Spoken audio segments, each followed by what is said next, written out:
I remember that night 10 years ago when I lost the very day the doctor certified her healthy and strong enough to go home. It was the worst day of my life, and I was very devastated. But in my trauma, I decided to research the reason why people die, even after being certified healthy and strong to go home or being discharged from the hospital. And that was when it dawned on me that some diseases that you and I have heard about are actually incurable. Instead of being cured, medicine will just have you manage them for the rest of your life. And this is because either the root cause is yet unknown or not fully understood. At that point, I promised myself that I was going to be involved in some kind of drug discovery, whether secondary or primary. And my coming to the US for my PhD was another opportunity for me to explore my passion. Some common diseases that you and I have heard about, like diabetes, cancer, COVID-19, heart diseases, and several others, have been linked to membrane proteins. A class of proteins that exist alongside phospholipids in the cell membrane, which is present in everyone seated here in this room. Now, let's take a quick dive back to our elementary biology, where we were taught that the cell is the central unit of life and that human beings are made up of trillions of cells in them. And as you can see on the screen, the cell makes up the tissue, which makes up the organ that makes up you, a human being. In case you still don't get it, now, imagine the cell like your house, your beautiful house, that has a wall that shields it from its environment. And imagine that wall as a cell membrane, which shields the cell from its environment. And then, while you picture your house, I know your house has windows and doors that allow you go out, come in, get groceries, and then shut your door against anyone you don't want. Now, imagine those doors and windows as our membrane proteins, because they act as transporters that helps the passage in and out of the cell of molecules and ions like glucose, calcium, potassium, and others. And then there's a part of the wall that gives it its structure and rigidity. Think about that like our phospholipids. Now, I have a big question for you to think about. What do you think is going to happen to your house if your windows and your doors are distorted? Same question you think about. What happens to the human and the cell if something goes wrong with this membrane protein? Membrane proteins also act as enzymes, as they help to catalyze several chemical reactions in the body. And this class of proteins are important drug targets.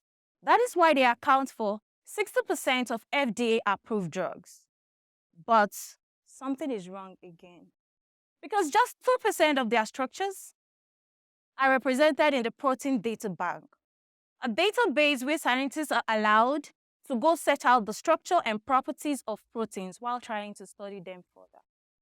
And I know you'll be thinking in your head, why? Because these proteins are so important. Why?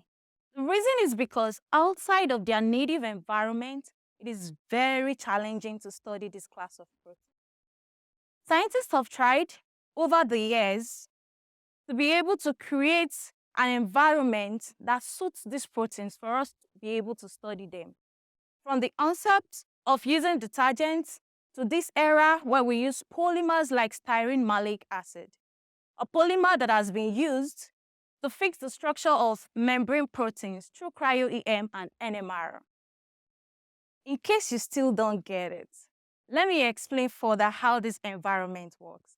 Imagine if everyone in this room is given a task to study how a catfish moves or how a catfish behaves. And you will agree with me that a catfish exists in a big water body, right? And we can't all go to that big water body to study that catfish. So what do? To achieve our goal, we have to create an artificial pond or a lake somewhere close by where we have access to our fish and where our fish will also be comfortable while we study the movement and the behavior of that fish. Now, this new environment we create for our fish is what styrene malic acid and its derivative or other polymers does for our membrane proteins.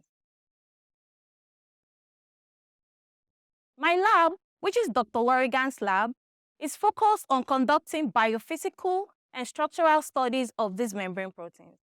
And my research is basically on improving the application of styrene malic acid, its derivatives, and other polymers, in the sense that we get the right polymer, the right charges, the right size, and the right ratio needed to keep our membrane proteins happy. And because I mentioned earlier that these membrane proteins exist alongside phospholipids, I am also involved in optimizing the composition of phospholipids needed to study our membrane protein. Because understanding each membrane protein function and structure totally depends on having the right polymer and having the right phospholipids to create a favorable environment for our membrane. We got you covered. I have great news for all of us. Because we're not just doing this work for us, we're creating a bigger tool for researchers and drug discoverers, as they have the opportunity to develop more drugs that you and I need to be healthier and to live longer. Because medicine is something universal and is very indispensable. But we can only cure what we truly understand. Thank you.